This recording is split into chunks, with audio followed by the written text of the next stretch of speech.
मैं आरुष चौहान स्वागत करता हूं आपका आपके YouTube चैनल देसी अकेडमी फॉर सिविल सर्विसेज में। आज के वीडियो में हम पॉलिटी पढ़ेंगे और पॉलिटी में इस समय हम फंडामेंटल राइट्स को पढ़ रहे हैं। पॉलिटी के पिछले वीडियोस में हमने आपको ये बताया कि हमारे संविधान ने हमें कितने प्रकार की 6 प्रकार के राइट दिए गए हैं, जो है राइट टू इक्वालिटी यानी समानता का अधिकार, राइट टू फ्रीडम यानी स्वतंत्रता का अधिकार, राइट अगेंस्ट एक्सप्लॉयटेशन यानी कि किसके विरुद्ध अधिकार है या शोषण के विरुद्ध अधिकार, right to freedom of religion यानी धार्मिक स्वतंत्रता का अधिकार, कल्चरल एंड एजुकेशनल राइट सांस्कृतिक एवं शैक्षिक अधिकार, राइट टू कॉन्स्टिट्यूशनल रेमेडीज यानी क्या होता है संवैधानिक उपचार का अधिकार भी इस संविधान ने हमें दिया है। पिछले वीडियोस में हमने राइट टू इक्वलिटी यानी कि समानता के अधिकार को समाप्त कर लिया था, जो कि आर्टिकल नंबर 14 से आर्टिकल नंबर 18 के बीच में आता है। उसके अलावा राइट टू फ्रीडम, आज हम राइट टू फ्रीडम के बारे में बात करेंगे। राइट टू फ्रीडम के बारे में बात करने से पहले एक डेट हमारे जहन में आती है फ्रीडम को लेकर, वो है 15 अगस्त 1947। यानी ये आर्टिकल भी राइट टू फ्रीडम है और फ्रीडम को लेकर यानी आज़ादी को लेकर हमारे दिमाग में एक डेट आती है, वह है 15 अगस्त 1947। तो इस 15 अगस्त 1947 को क्या हुआ, जैसा कि हम सभी जानते हैं कि 15 अगस्त 1947 को हमारे देश को आज़ादी मिली। हमारे देश को क्या मिली? आज़ादी मिली। यह आधा सच है। बाकी का सच क्या हुआ कि 15 अगस्त 1947 को हमारे देश को आज़ादी तो मिली, लेकिन उस समय की जो ब्रिटिश गवर्नमेंट थी, उस गवर्नमेंट ने हमारे इंडियन लीडर्स को क्या किया? ट्रांसफर ऑफ पावर किया। इंडियन लीडर्स को ट्रांसफर ऑफ पावर किया, यानी पावर शक्तियां ट्रांसफर की। क्या किया? Transfer of power. अब ये जो ट्रांसफर ऑफ पावर किया गया था हमारे इंडियन लीडर्स को ब्रिटिश गवर्नमेंट के द्वारा, ये किस लिए किया गया था? भारत को रूल करने के लिए। किस लिए किया गया था? भारत को रूल करने के लिए किया गया था। अब 15 अगस्त 1947 के बाद हमारे जो इंडियन लीडर हैं वो भारत को रूल करेंगे। और कैसे रूल करेंगे और किस तरह की स्वतंत्रताएं भारतीय नागरिकों को दी जाएंगी, यानी फ्रीडम्स दी जाएंगी, और उन पर किस प्रकार के प्रतिबंध होंगे, यानी स्वतंत्रता पर जो प्रतिबंध होंगे वह किस प्रकार के प्रतिबंध होंगे, ये सारे के सारे किस में दिए गए हैं, ये कौन निर्धारित करेगा? ये सारी चीजें निर्धारित करेंगे हमारे इंडियन लीडर ही इन चीजों को निर्धारित करेंगे। इसी वजह से हमारे कॉन्स्टिट्यूएंट असेंबली ने राइट टू फ्रीडम को अधिकारों की कैटेगरी में रखा और इसे एक फंडामेंटल राइट बनाया। यानी कि कह सकते हैं हम कि जो राइट टू फ्रीडम है यानी स्वतंत्रता के अधिकार को मूल अधिकार का दर्जा हमारे संविधान निर्माताओं ने इसी वजह से दिया। ये तो हो गया, इसका बैकग्राउंड हो गया राइट टू फ्रीडम। अब जानते हैं कि राइट टू फ्रीडम में कितने आर्टिकल आते हैं। राइट टू फ्रीडम यानी स्वतंत्रता के अधिकार के अंतर्गत टोटल 5 आर्टिकल आते हैं, जो है आर्टिकल 19, आर्टिकल 20,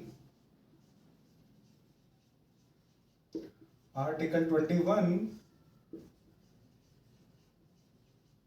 आर्टिकल 21A और आर्टिकल 22। ये जो 5 आर्टिकल्स हैं यह आर्टिकल राइट टू फ्रीडम के अंतर्गत आते हैं। इसमें से भी जो आर्टिकल नंबर 19 है, इसमें भी कुल 6 प्रकार के फ्रीडम दिए गए हैं। कितने प्रकार के फ्रीडम दिए गए हैं? 6 प्रकार के फ्रीडम दिए गए हैं। चलिए उन 6 प्रकार के फ्रीडम्स को देखते हैं। राइट टू फ्रीडम जो है वह अंडर आर्टिकल 19 के अंदर आता है। इस अंडर आर्टिकल 19 में 6 प्रकार की फ्रीडम दी गई है। कितने प्रकार की दी गई है?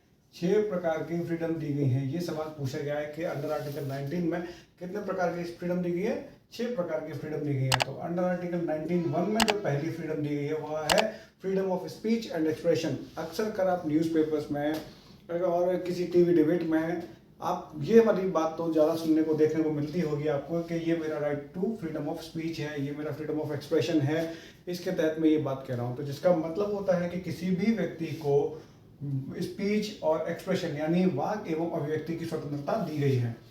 आर्टिकल नंबर 19(2) में जो स्वतंत्रता दी गई है वह है right to assemble peaceful without arms, यानी किसी भी व्यक्ति को बिना शांतिपूर्वक और बिना हथियारों के क्या कहते हैं असेंबल होने की यानी एकत्रित होने की स्वतंत्रता दी गई है।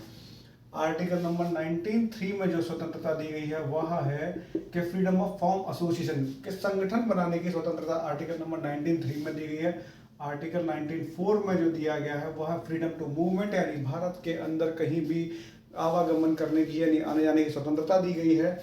आर्टिकल नंबर 5 में जो स्वतंत्रता दी गई है वह है freedom to residence and settlement यानी भारत में कहीं भी रहने की आज़ादी जो दी गई है वह दी गई है right to residence and settlement 19(5) में।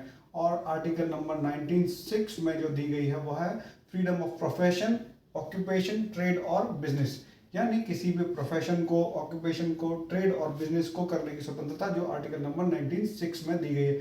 ये सवाल कभी कभी मैच करने के लिए पूछे जाते हैं तो इसको आप स्क्रीनशॉट ले लीजिएगा। यहाँ पर आर्टिकल नंबर 19 में जो 6 प्रकार की स्वतंत्रता दी गई है इन्हें कॉन्स्टिट्यूशन ऑफ इंडिया यानी हमारे देश का संविधान इन 6 प्रकार की स्वतंत्रताओं को प्रोटेक्ट करता है। ये जो 6 स्वतंत्रताएं दी गई हैं इनको प्रोटेक्ट कौन करता है? कॉन्स्टिट्यूशन ऑफ इंडिया प्रोटेक्ट करता है। अब यहाँ हमें ये तो पता चल गया कहना कि कॉन्स्टिट्यूशन ऑफ इंडिया इन 6 प्रकार की स्वतंत्रताओं को यानी फ्रीडम को क्या कहता है? प्रोटेक्ट करता है। लेकिन किससे प्रोटेक्ट करता है ये तो देखना पड़ेगा ना। जब तक इसका जवाब नहीं मिलेगा तब तक प्रोटेक्शन का कोई मतलब नहीं होगा। तो हमारा जवाब है कि इसको प्रोटेक्ट जो करता है, प्रोटेक्ट करता है तो किससे प्रोटेक्ट करता है? ये करता है स्टेट एक्शन से। स्टेट एक्शन से मान लीजिए स्टेट आर्टिकल 19 के तहत आर्टिकल 19 में दी गई इन 6 प्रकार की स्वतंत्रताओं को खत्म या कम करने की कोशिश करता है। अगर खत्म या कम करने की कोशिश करता है तो उन ऐसी स्थिति में सुप्रीम कोर्ट आपके इन अधिकारों को प्रोटेक्ट करता है। और सुप्रीम कोर्ट कैसे प्रोटेक्ट करता है? क्योंकि कॉन्स्टिट्यूशन उसको प्रोटेक्ट करता है और प्रोटेक्ट करने की शक्ति किसको दी गई है? सुप्रीम कोर्ट को दी गई है। यहाँ पर एक बात ध्यान रखिएगा कि आर्टिकल 19 के तहत जो 6 प्रकार की स्वतंत्रताएं दी गई हैं यह केवल सिटीजन ऑफ इंडिया को ही दी गई है। सिटीजन ऑफ इंडिया को यानी केवल भारतीय नागरिकों को ही दी गई है। स्टेट एक्शन, यहां पर हमने एक बात बताई स्टेट एक्शन। ये स्टेट एक्शन कैसा हो सकता है? एग्जाम्पल के तौर पर समझते हैं कि हमें स्टेट की किसी भी पॉलिसी या एक्शन के बारे में कहां से पता चलता है? हमें किसी भी स्टेट की पॉलिसी के बारे में या तो हमें टीवी से मालूम पड़ता है या हमें प्रिंट मीडिया से मालूम पड़ता है या हमें सोशल मीडिया के थ्रू मालूम पड़ता है। और इस पॉलिसी में या एक्शंस में कुछ पॉलिसीज ऐसी होंगी जिन्हें हम पसंद करते हैं, जो हमारे फेवर की होंगी, हमारे फायदे के लिए होंगी। कुछ ऐसी पॉलिसीज होंगी जो हमारे फेवर में नहीं होंगी और हम उनको पसंद नहीं कर देंगे। और कुछ पॉलिसीज ऐसी होती हैं कहने के जिनसे हमें कोई फ़र्क ही नहीं पड़ता कि वो कैसी भी हो, उसे फ़र्क ही नहीं पड़ता है हमें। तो ऐसी पॉलिसी होती है। जो पॉलिसी हमारे फेवर में होती है हम उन्हें सरकार के फेवर में बात करते हैं, और जो पॉलिसी हमारे फेवर में नहीं होती है, जिन्हें हम पसंद नहीं करते हैं, उसमें ऐसी स्थिति में हम सरकार के एक्शंस की क्या करते हैं? आलोचना करते हैं। ऐसी स्थिति में हम सरकार की आलोचना करते हैं।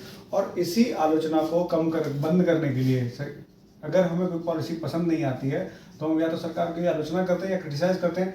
इसी आलोचना को खत्म करने के लिए अगर सरकार कोई भी एक्शन लेती है तो आप डायरेक्ट ही सुप्रीम कोर्ट जा सकते हैं या हाई कोर्ट जा सकते हैं। सुप्रीम कोर्ट या हाई कोर्ट जा सकते हैं। लेकिन हम ऐसा करेंगे क्यों? डायरेक्ट सुप्रीम कोर्ट और हाई कोर्ट क्यों जाएंगे? क्योंकि यह आर्टिकल 19 का वायलेशन होगा। अगर कोई भी सरकार इस आलोचना के स्वर को दबाने की कोशिश करती है, क्योंकि स्पीच एंड एक्सप्रेशन की राइट है, तो हम आर्टिकल 19 का वायलेशन होगा। और आर्टिकल 19 के वायलेशन की वजह से ही हम कहाँ जाएंगे? सुप्रीम कोर्ट या हाई कोर्ट डायरेक्ट जा सकते हैं। इस तरह से आर्टिकल 19 में दी गई स्वतंत्रताओं को हमारा सुप्रीम कोर्ट कॉन्स्टिट्यूशन में दी गई पावर्स के हिसाब से क्या कहते हैं? प्रोटेक्ट करता है।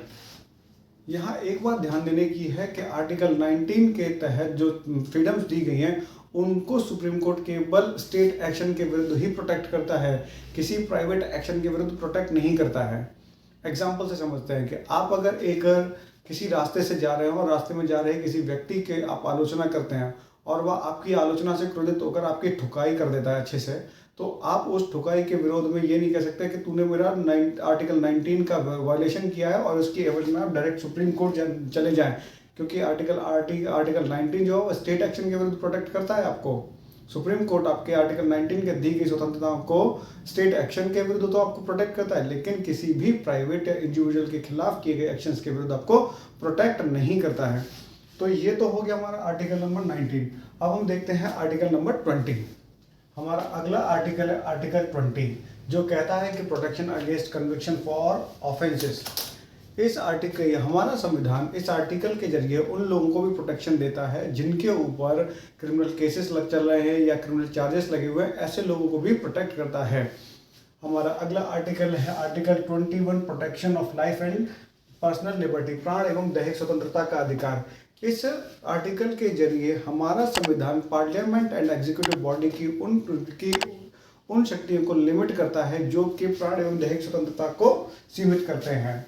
आर्टिकल 21A जो कहता है कि free and compulsory education to all children of the age of 6 to 14 years, यानी 6 से 14 साल के सभी बच्चों को फ्री एवं कंपल्सरी यानी मुफ्त एवं अनिवार्य शिक्षा प्रदान करेगा। कौन प्रदान करेगा? स्टेट प्रदान करेगा, यानी राज्य प्रदान करेगा। यह हमारा आर्टिकल 21A कहता है, जो कि हमारे संविधान में 86th कॉन्स्टिट्यूशनल अमेंडमेंट के माध्यम से 2002 में हम देखेंगे कि राइट टू फ्रीडम के तहत कौन कौन से आर्टिकल हमारे भारतीय नागरिकों को प्राप्त हैं और कौन से आर्टिकल विदेशी नागरिकों को प्राप्त हैं।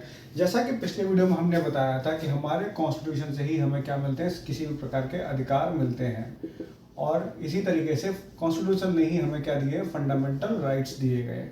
ये फंडामेंटल राइट्स या तो इंडियन सिटीजन्स को दिए गए होंगे, जो कि इंडियन सिटीजन्स को तो दिए जाते हैं, साथ ही साथ नॉन सिटीजन इंडियन सिटीजन्स को दिए गए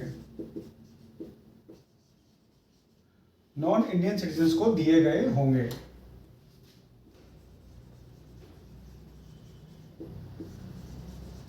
ये जो नॉन इंडियन सिटीजन्स होंगे, ये दो कैटेगरी के लोग हो सकते हैं। एक तो फ्रेंडली स्टेट के हो सकते हैं, जो हमारे दोस्त हैं, जो फ्रेंडली स्टेट्स हैं, हमारे फ्रेंडली राज्य हैं, वो एक एनिमी स्टेट्स को दिए गए होंगे, यानी नॉन फ्रेंडली स्टेट्स को दिए होंगे जो भारत के शत्रु राज्य हैं। इसमें से आर्टिकल नंबर जो 19 है वह केवल इंडियन सिटीजन्स को दिया गया है, बाकी किसी को नहीं दिया गया। उसके अलावा आर्टिकल 20, आर्टिकल 21 और आर्टिकल 21A जो है वह फ्रेंडली स्टेट्स के साथ साथ एनिमी स्टेट्स को भी दिया गया है। जो आर्टिकल 22 है वह इंडियन सिटीजन्स को तो दिया ही जाएगा, क्योंकि जितने भी आर्टिकल है वो सभी के सभी इंडियन सिटीजन्स के लिए तो है, लेकिन नॉन इंडियन सिटीजन्स में सिर्फ आर्टिकल 22 जो है वह हमारे दोस्त राज्यों को यानी मित्र राष्ट्रों के नागरिकों को ही दिए जाएंगे। जो एनिमी स्टेट्स हैं, जो हमारे शत्रु राष्ट्र हैं, उनको आर्टिकल 22 का अधिकार नहीं दिया गया है। इस तरह से आज के वीडियो में हमने आपको फंडामेंटल राइट्स के राइट टू फ्रीडम की एक ब्रीफ नॉलेज दी है। आपको आने वाले वीडियोस में हम आपको एक के बाद एक सभी आर्टिकल्स के बारे में पढ़ाएंगे, चाहे आर्टिकल नंबर 19 हो, और आर्टिकल नंबर 19 में भी 19(1) पढ़ाएंगे, 19(2) पढ़ाएंगे, बाकी के सभी पॉइंट्स पढ़ाएंगे। चलिए मिलते हैं आपसे अगले वीडियो में। अगर आपको हमारा ये वीडियो पसंद आ रहा है तो इस वीडियो को लाइक करें, शेयर करें, सब्सक्राइब करें और कमेंट करें। और आपको इस वीडियो से रिलेटेड कोई भी क्वेरी, कोई भी डाउट है तो उसको हमारे डिस्क्रिप्शन में दिए गए नंबर पर कॉल करके आप बात कर सकते हैं। चलिए तो मिलते हैं आपसे अगले वीडियो में, तब तक के लिए नमस्कार।